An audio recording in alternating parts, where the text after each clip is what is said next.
This channel does not promote any violent, harmful, or illegal activities. All content provided by this channel is meant for an educational purpose only. আরও একটা ভয়ঙ্কর ঘটনা, চতুর্থ শ্রেণীর এক ছাত্রী, তার দেহ উদ্ধার হয়েছে, ধর্ষণ করে খুন করা হয়েছে, অভিযোগ করেছে পরিবার। সমস্ত অভিযোগ পুলিশের দিকে, এলাকার মানুষজন ক্ষুব্ধ, তারা রাস্তায় নেমেছেন। এবং এর পাশাপাশি আমরা দেখছি আরজিকর আবহ। জুনিয়র চিকিৎসকেরা তারা এখনো আন্দোলন চালিয়ে যাচ্ছেন, কারণ বিচার তারা এখনো পাননি। আরও একটা ভয়ঙ্কর ঘটনা, এবং জুনিয়র চিকিৎসকেরা যেভাবে আন্দোলন করেছেন সেই ছবি আমরা কিন্তু এই জয়নগরেও দেখতে পেলাম। Fair and bright night and day cream, ত্বক থাকবে ব্রাইট সারাদিন, পলিউশন ফ্রি, ঠিক যেন রাতের ফোঁটা সাদা ফুল। সারাদিন হ্যাপি ব্রাইট স্কিন। এই মুহূর্তে আমাদের সঙ্গে রয়েছেন আমার সহকর্মী সৌরভ দত্ত, সরাসরি কথা বলবো তার সঙ্গে। সৌরভ, ঠিক যে ছবিটা আমরা আরজিকরের ক্ষেত্রে দেখেছিলাম, রাস্তায় নেমে সাধারণ মানুষ যে স্লোগানগুলো দিয়েছিলেন, আরজিকরের প্রসঙ্গ আজকে জয়নগরেও উঠে এলো। ছবিটা কোথাও মিলে যাচ্ছিল সৌরভ। জুনিয়র ডাক্তাররা শুনেছেন কি বলছেন? মঞ্জা, দেখো ঘড়ির কাঁটায় দুপুর 12:30, 16 ঘন্টা পার হয়ে গিয়েছে। এখনো পর্যন্ত প্রশাসনের তরফে কোনো রকম কোনো যোগাযোগ আসেনি। আর কোনো রকম যোগাযোগ এসছে না, এখনও তো কিছু আসেনি। আমরা তো মোটামুটি 24 ঘন্টার একটা সময়সীমা বেঁধে রেখে দিয়েছিলাম। তো আর শুধুমাত্র এখানে কোনো রকম কোনো রেসপন্সের থেকেও বড় ব্যাপার, আমরা কিন্তু গতকাল রেসপন্সের কথা বলিনি। আমরা এবার একদম দাবি মেটানোর কথাই বলেছিলাম যে রেসপন্স আসবে, এই আসবে, এগুলোর জায়গাটা অনেক দিন ধরে চলছিল, অনেক মেল দেওয়া নেওয়া ইত্যাদি চলছে। সেগুলোর তো কোনো কিছু রেসপন্স তো আসেইনি। আর ডিমান্ড মেটানোর দিকেও কোনো রকম পদক্ষেপ শুনতে কিছু পেলাম না বা জানতে পারলাম না। তোমরা যখন এখানে অবস্থান মঞ্চে, লাগাতার অবস্থান মঞ্চে দাবি না মিটলে অনশনের কথা বলছো, ঠিক সেই সময় কুলতলির একটি ঘটনা, যে কুলতলির ঘটনাতে একটি 4 বছরের শিশু টিউশন থেকে পড়ে আসার সময় নিখোঁজ, পরবর্তী ক্ষেত্রে তার দেহ উদ্ধার হলো, ধর্ষণ খুনের অভিযোগ। এবং সেই অভিযোগে যখন বিক্ষোভ দেখাচ্ছেন মানুষ লাঠিঝাঁটা হাতে আরজিকরের প্রসঙ্গ টেনে আনছেন। তারা বলছেন যে আরজিকরের মতো আমরাও বিচার চাই। সব সমাজের সর্বস্তরেই কি এখন আরজিকর একটা ঘটনা, একটা প্রতীকী প্রভাব তার পড়ছে? আমরা প্রথম দিন যখন এটার প্রতিবাদ শুরু করেছিলাম, তখন হয়তো ভেবেছিলাম সেটা একটা আরজিকরের ঘটনাটারই প্রতিবাদ হবে বা বিচারের জায়গা থেকে হবে।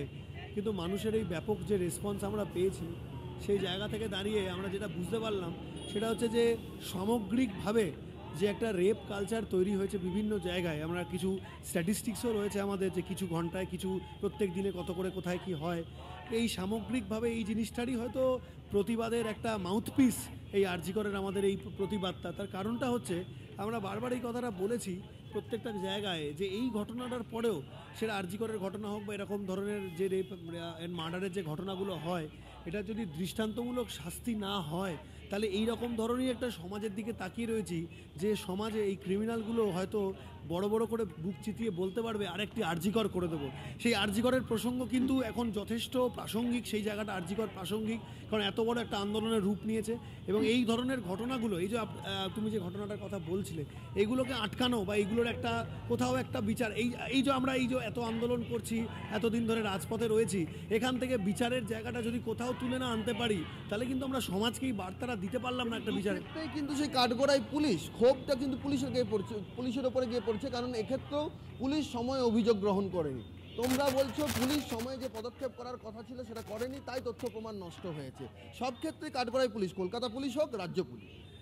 এটা খুব দুর্ভাগ্যজনক, কারণ যাদের হাতে ল অ্যান্ড অর্ডার আছে, যাদের উপর মানুষ ভরসা করে ল অ্যান্ড অর্ডারে বেছে, কনস্টিটিউশনের যে ইয়েগুলো আছে তার উপর যাদের হাতে রয়েছে, তাদের উপর এই অভিযোগগুলো আসছে। এবং এই ক্ষেত্রে আমাদের আরজিকরের ঘটনা, যেমন তথ্য প্রমাণ লোপাট থেকে শুরু করে বিভিন্ন যে অভিযোগ রয়েছে, এই যে ঘটনাটা বললে, সেখানেও এরকম এর আগেও আমরা বহু জায়গায় দেখেছি।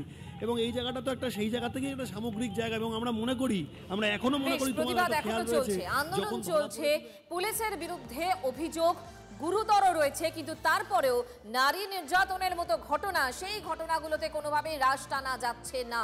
সুকান্ত মজুমদারের বক্তব্য, তিনি কি বলছেন শোনাবো। চিন্তার বিষয়, যেভাবে গণতান্ত্রিক আন্দোলনে পুলিশ একের পর এক আক্রমণ করছে, বিশেষ করে ডাক্তারবাবুদের উপর যেভাবে আক্রমণ হচ্ছে, এটা অত্যন্ত চিন্তার এবং নিন্দনীয়। মাননীয় মুখ্যমন্ত্রী যতদিন থাকবে এই পশ্চিমবঙ্গে গণতন্ত্র বলে আর কিছু অবশিষ্ট রাখবেন বলে আমাদের মনে হচ্ছে না। জুনিয়র ডাক্তাররা তারা তাদের কর্মবিরতি প্রত্যাহার করেছেন ঠিকই, ছন্দে ফিরছে আরজিকর। আউটডোর পরিষেবায় যোগ দিয়েছেন আন্দোলনকারী চিকিৎসকরা পরিষেবা দিতে, স্বাভাবিক অন্যান্য পরিষেবাও। সেই ছবি আপনাদের দেখাচ্ছি, ইতিমধ্যেই তারা কাজে যোগ দিয়েছেন, ফলে পরিষেবা এই মুহূর্তে অনেকটাই স্বাভাবিক। তিলোত্তমা কাণ্ডের 2 মাস হতে আরও 4 দিন বাকি। এর মধ্যেই সিজ ওয়ার্ক তুলে নিয়ে কাজে ফিরেছেন জুনিয়র চিকিৎসকরা। এই মুহূর্তে একটু একটু করে চেনা ছন্দে ফিরছে আরজি কর। রোগীরা এসেছেন এবং তারা পরিষেবা গ্রহণ করেছেন। ট্রিটমেন্ট হচ্ছে, কিন্তু মানে আগে যেরকম পরিমাণে অনেক ডাক্তার থাকতো এখন আর কি মানে কম আছে। ডাক্তার তো দেখালাম, ডাক্তার মোটামুটি সব ঠিকঠাক করছে, দিচ্ছে এখন পরিষেবাটা। ওপিডিতে আমরা সবাই জয়েন করেছি, একদম মানে এমন না যে একজনও বাকি নেই, সবাই জয়েন করেছি।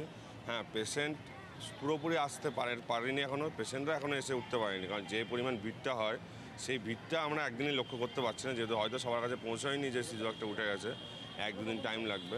জুনিয়র চিকিৎসকদের যে দাবি, সেই দাবি এবং গোটা ঘটনার যে তদন্ত, সেই তদন্তের বিষয়ে আরও বেশি সক্রিয় হন সুপ্রিম কোর্ট এবং প্রশাসন, এই বিষয়টা আরও বেশি মনোযোগী হন। ক্যামেরায় তুষার ঘটকের সঙ্গে সৌরভ গুহ, TV9 বাংলা, কলকাতা।